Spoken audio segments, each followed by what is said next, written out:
के आगाज में हम देखते हैं कि काई कबीले में उस्मान साहब और मलहोन खातून बातें कर रहे हैं। उसी दौरान जरकता घोड़े पर सवार होकर वहां पहुंचता है। खुशी खुशी उतरकर वो उस्मान साहब के पास आता है और सलाम करता है। जरकता कहता है, हुजूर बोरसा से खबर है, इरहान साहब आज रात मगरबी दरवाजे से बोरसा में दाखिल होंगे। ये सुनकर उस्मान साहब और मलहून बहुत खुश होते हैं। उस्मान साहब खुशी से उठ खड़े होते हैं और कहते हैं, वाह माशाअल्लाह, मेरा शेर दिलबोरान, इसका मतलब वो कामयाब हो गया। जरकता कहता है, इरहान साहब आपसे अच्छी दुआ के मुंतजर हैं। उस्मान साहब जवाब देते हैं, हमारी दुआएं और हमारा दिल हमेशा उसके साथ है, लेकिन अपने बाबा से इजाजत लेना अलग बात है और सरदारों से तारीफ हासिल करना अलग है। अगर वो बोरसा को जैसा वादा किया था तबाह किए बगैर फतह करने में कामयाब हो जाता है तो ए वाल्ला, फिर वो थोड़े परेशान होते हुए वापस मरते हैं और कहते हैं, और अगर वो नाकाम हो गया तो दूसरी जानिब बोरसा में रात का वक्त है। इरहान साहब और उनके जानबाज सिपाही बोरसा के मगरबी दरवाजे पर हमले के लिए पहुंच चुके हैं। शाहीन साहब और बाकी सरदार भी वहीं मौजूद हैं। सब अंदर से बोरान की तरफ से इशारे का इंतजार कर रहे हैं कि कब दरवाजा खिले।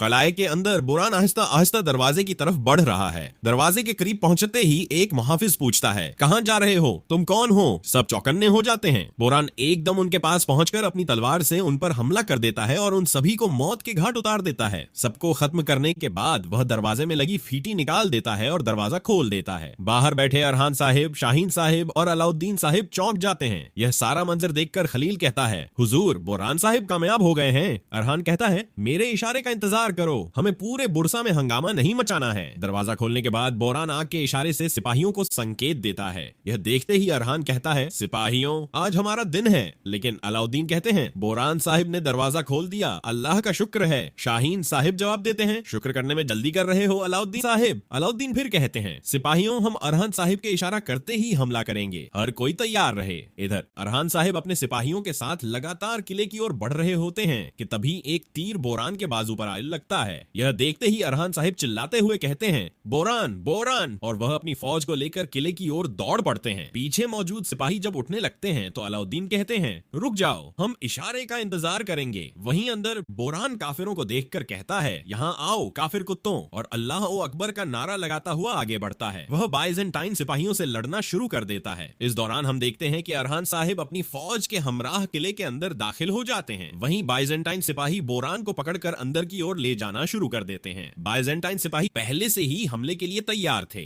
काई फौज जैसे ही किले के अंदर दाखिल होती है, वे उन पर गर्म तेल उंडेलना शुरू कर देते हैं। पूरा किला मैदान ए जंग में तब्दील हो जाता है। इरहान साहिब तबाही के मुंह में हैं। बाइजेंटाइन सिपाही काई सिपाहियों पर गर्म तेल और तीर बरसा रहे हैं। गर्म तेल गिरने की वजह से काई सिपाही झुलसने लगते हैं। खलील और दुंदर साहिब भी बहादुरी के साथ बाइजेंटाइनों का मुकाबला कर रहे हैं। इरहान साहिब भी अपने सामने आने वाले हर एक को मौत के घाट उतारते जा रहे हैं। चूंकि उन्हें हमले का पहले से ही पता था, इसलिए वह पूरी तरह तैयार थे। इरहान साहिब खुद को घेरे में फंसा हुआ देखकर अपने सिपाहियों से कहते हैं, चलो वापस चलो। यह कहते ही जैसे ही वह वापस मुड़ते हैं, दरवाजे नीचे गिरा दिए जाते हैं। दोनों तरफ के दरवाजे जब नीचे गिरते हैं तो बीच में काई सिपाही फंस जाते हैं। इरहान साहिब भी बीच में ही फंस चुके होते हैं। यह देखकर वह परेशान हो जाते हैं। बाहर मौजूद अलाउद्दीन साहिब और शाहीन साहिब बाकी सरदारों के हमराह बेचैन हो रहे होते हैं। इरहान साहिब को जब यह एहसास होता है कि यह एक जाल है तो वह कहते हैं, इरहान साहिब यह जाल है, कि तभी वहां एक जोरदार धमाका होता है। वह धमाका इतना तेज होता है कि पूरा किला लरस जाता है। इस आग की वजह से बहुत से काई सिपाही झुलसने लगते हैं। वहां मौजूद तकरीबन सारे काई सिपाही आग में झुलस रहे होते हैं और इरहान साहिब बेचारगी की हालत में अपने सिपाहियों को अपनी ही आंखों के सामने झुलसता हुआ देखते हैं।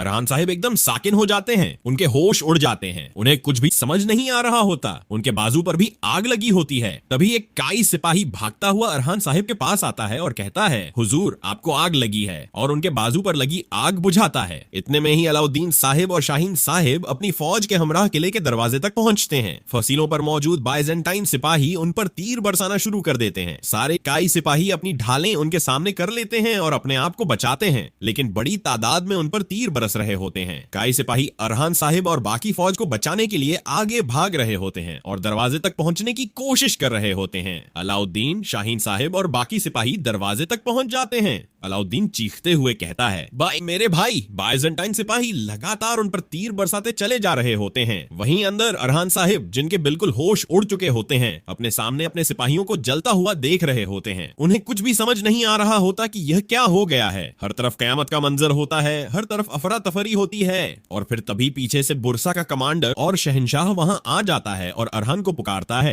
अरहान पीछे मुड़कर उनकी तरफ देखता है। कमांडर कहता है, क्या तुमने वाकई सोचा था कि बुरसा में दाखिल होना इतना आसान है? वहीं बाहर अलाउद्दीन साहिब और काई सिपाही दरवाजे के नीचे लोहे की सलाखें लगाकर उसे उठाने की भरपूर कोशिश कर रहे होते हैं और अपना पूरा जोर लगा रहे होते हैं। वहीं दीवारों पर मौजूद बाइजेंटाइन सिपाही उन पर गर्म तेल उंडेल रहे होते हैं और फिर उसके बाद तीरों को आग लगाकर छोड़ दिया जाता है, जिससे काई सिपाहियों की ढालें जलने लगती हैं। सारे काई सिपाही अपनी भरपूर ताकत के साथ दरवाजे को खोलने की कोशिश कर रहे होते हैं, लेकिन काई सिपाही हिम्मत नहीं हार रहे होते और पूरी ताकत से दरवाजे को उठा रहे होते हैं। वहीं अंदर मौजूद कमांडर अरहान साहिब से कहता है, बुरसा लेने का तुम्हारा ख्वाब अंजाम को पहुंचा। अरहान साहिब नाराजगी के साथ उन्हें देख रहे होते हैं और फिर दुंदर और खलील अपने सिपाहियों के हमराह अरहान को पकड़कर पीछे करते हैं और कहते हैं, हुजूर हमें जाना होगा, पीछे हटें। अरहान साहिब गुस्से और गमज़दा अंदाज में कहते हैं, तुम्हारा डरावना ख्वाब अभी शुरू नहीं हुआ। और काई सिपाही अरहान को पीछे कर लेते हैं। यह देखते हुए कमांडर कहता है, उम्मीद है तुम्हें तुम्हारा सबकर मिल गया अरहान। और फिर टेकफुर कहता है, यह सबसे खूबसूरत मंजर है जो मैंने अपनी जिंदगी में देखा है। और फिर इस दौरान हम देखते हैं कि काई सिपाही थोड़ा सा दरवाजा उठाने में कामयाब हो जाते हैं और सारे काई सिपाही जो के अंदर फंसे हुए होते हैं एक एक करके नीचे से गुजरना शुरू कर देते हैं। और फिर खलील बलाबान से कहता है, बलाबान इस बाइजेंटाइन कमांडर को ले लो। तो काई सिपाही उस बाइजेंटाइन कमांडर को लेकर दरवाजे के नीचे से धकेलते हुए बाहर ले आते हैं और फिर उसके बाद अरहान साहिब और काई सिपाही एक एक करके दरवाजे के नीचे से निकल आते हैं। यह सारा मंजर देखकर टेकफुर और कमांडर अंदर बहुत ज्यादा खामोश होते हैं। अगले मंजर में हम देखते हैं कि अरहान साहिब बेहद गुस्से के साथ वापस करारगाह पहुंचते हैं और अपने खेमे में आते हैं। चूंकि अरहान साहिब शिकस्त से दो चार हो चुके होते हैं और उनके बेपनाह सिपाही शहीद हो चुके होते हैं, वह उस सलमा को याद करते हैं जब किले के अंदर जोरदार धमाका हुआ था और उनकी आंखों के सामने उनके सिपाही जल रहे थे। यह मंजर सोचने के बाद वह एकदम मेज को उठाकर फेंक देते हैं और गुस्से से पागल हो रहे होते हैं। इसी दौरान दुंदर साहिब और एक और सरदार उस्मान साहिब के पास आते हैं। दुंदर साहिब कहते हैं, हुजूर नाकाबिल ए शिकस्त जात सिर्फ अल्लाह की है। और फिर दूसरा सरदार कहता है, आप सिर्फ हमारे सरदार नहीं, हमारे बाबा,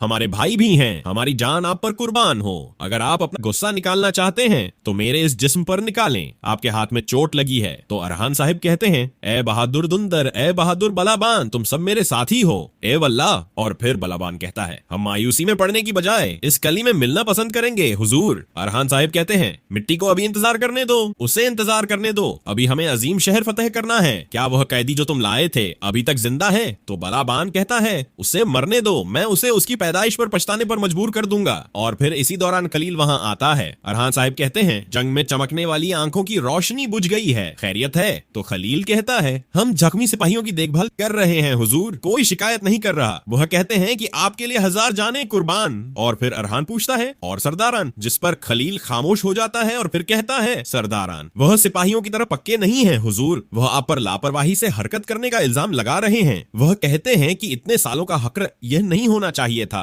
अरहान साहिब कहते हैं, जिसका जो हक होता है वह उसको मिलता है खलील, और बगावत करने वाले का सर काट दिया जाता है। क्या हमने इस रास्ते के लिए कसम नहीं खाई थी? क्या हमारी रवायत में कसम तोड़ना है? अपने जख्मी सिपाहियों की तरफ देखते हैं और फिर शहीद सिपाहियों की तरफ देखते हैं जिन पर कफन पहनाए जा रहे होते हैं। उन्हें देखते हुए अरहान साहिब कहते हैं और फिर अपनी तलवार म्यान से निकालते हुए कहते हैं, जब एक तुर्क को गुस्सा आता है तो क्या तलवार म्यान में रह सकती है? यह सुनते ही बाकी सारे सरदार भी अपनी तलवारें निकाल लेते हैं और कहते हैं, अगर रहें तो हम मिट्टी की तरह बिखर जाएं। अरहान साहिब कहते हैं, क्या हम हाथ पर हाथ धरे बैठे रहेंगे जब इंतकाम की आग भड़क रही हो? तो खलील और बाकी सरदार कहते हैं, अगर हम बैठें तो हमें हमारी खून से रंगीन तलवारों से काट दिया जाए। और फिर अरहान साहिब कहते हैं, वह मुझे बुरसा लेने से नहीं रोक पाएंगे। बुरसा मेरे दादा अर्तगरल और मेरे बाबा उस्मान का ख्वाब है। अगर हम इस ख्वाब को पूरा न कर सके तो अल्लाह की लानत हो हम पर, अल्लाह हमारा हामी हो, मददगार हो। तो सब कहते हैं, आमीन हुजूर। अरहान साहिब कहते हैं, अब जाओ और उस कमांडर से बात करो, जो कुछ भी वह जानता है मालूम करो। इंतकाम में देरी हमें जेब नहीं देती। चलो। तो बाकी सारे सरदार वहां से रवाना हो जाते हैं। और नाज़रीन, इसी जगह पर हम यह एपिसोड खत्म करते हैं। मिलते हैं बहुत जल्द अगले एपिसोड के साथ। वीडियो को लाइक जरूर कर दें और जिन दोस्तों ने अभी तक चैनल सब्सक्राइब नहीं किया वह जल्दी से चैनल सब्सक्राइब कर दें और बेल घंटी आइकन को भी प्रेस कर दें ताकि आने वाले एपिसोड की सूचना आपको आसानी से मिल सके। दुआओं में याद रखना। अल्लाह हाफिज।